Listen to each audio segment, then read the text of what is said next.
registered dietitian, and I have Julie here helping me on the audio and camera, the community health nurse. And today we are going to be making no-bake oatmeal mini chocolate chip energy bites. So first of all, we need a cup of rolled oats, and we're going to dump that into a bowl. And then we have a 1/4 cup of ground flax seeds, and we're going to put that in our oatmeal. And I have 1/2 teaspoon of cinnamon. We're going to dump that in. And we need just a pinch of salt. So I'm just going to use a little wee bit of salt. And I'm going to give it a little stir. Again, this is something that you can do at home with your kids if you'd like to. It's something fun and quick. Most of the kids in Rama have had these before because I've made them lots of times with the daycare or the camps or even up at the school. So next we're going to take our peanut butter, and you can use any nut butter here. So I've used just regular peanut butter, but feel free to use any type of nut butter like almond butter or cashew butter if you like that. You put it in the microwave for 20 seconds just so it's a bit smooth and easy to stir. So you can have a look there and see what that looks like. So that's 1/2 cup of peanut butter. And then I'm going to add some honey, and I'm going to add a 1/4 cup of honey into our peanut butter. And then we're going to add 1/2 teaspoon of vanilla. And we're just going to mix that until it's all combined. Okay, so that looks pretty good. So then we're going to mix this in with our dry mixture of our oatmeal.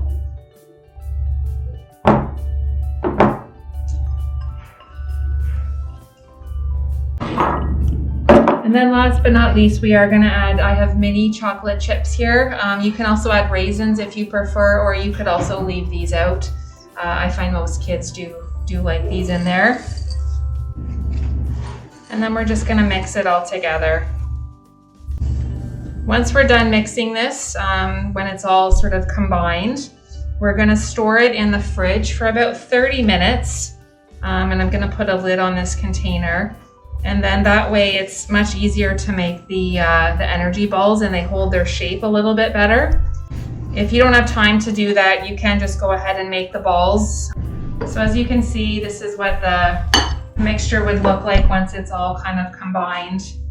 And again, I'm going to put this in the fridge for about 20 to 30 minutes in an airtight container, and then we'll come back and make our balls.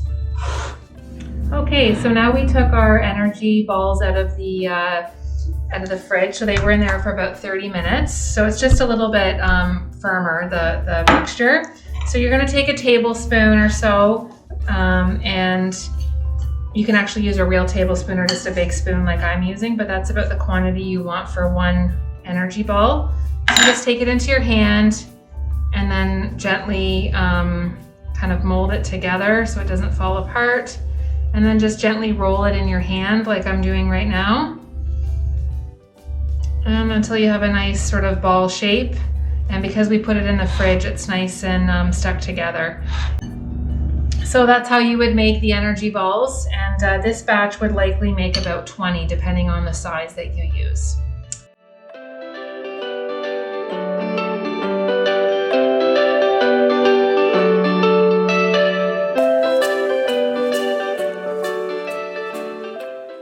We're going to be making a healthy smoothie. So this could be for kids or grown-ups or anybody really who just wants a healthy snack or meal. So there's lots of different ways to make smoothies, but ideally you want to get some kind of liquid. So you could use milk, water, or any type of alternative milk beverage. So like almond milk would work as well.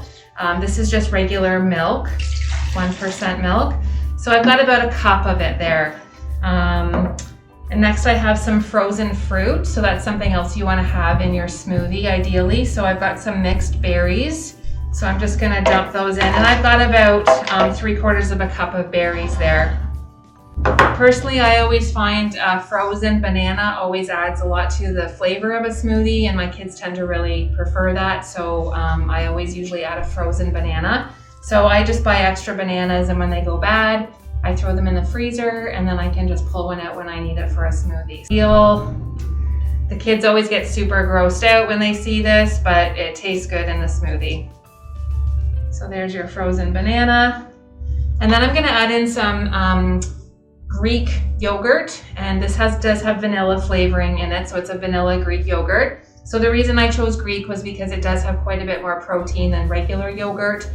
This one also had a little bit less sugar than most vanilla yogurt as well. So you still want to watch the portion of these things that you're using, because a smoothie can really add up in terms of sugar content, so portion is still important. So I've got about half a cup of yogurt there that I'm going to add in. So you could also add vegetables to a smoothie. Spinach is a good one to add. A lot of people do try to get some veggies in their smoothie if they like the taste of it. So it's pretty individual. So next we're gonna blend this up. So this is gonna be quite loud for a moment. So it doesn't take much to blend up because a lot of the stuff wasn't super hard to blend. But this probably is gonna make at least 2 to 3 servings. So now I'm just gonna pour it into a nice little fancy glass. And we'll put a lid on it, so that's always helpful so we don't spill. And then we've got a nice nutritious meal or snack for kids or grown-ups. Thanks very much.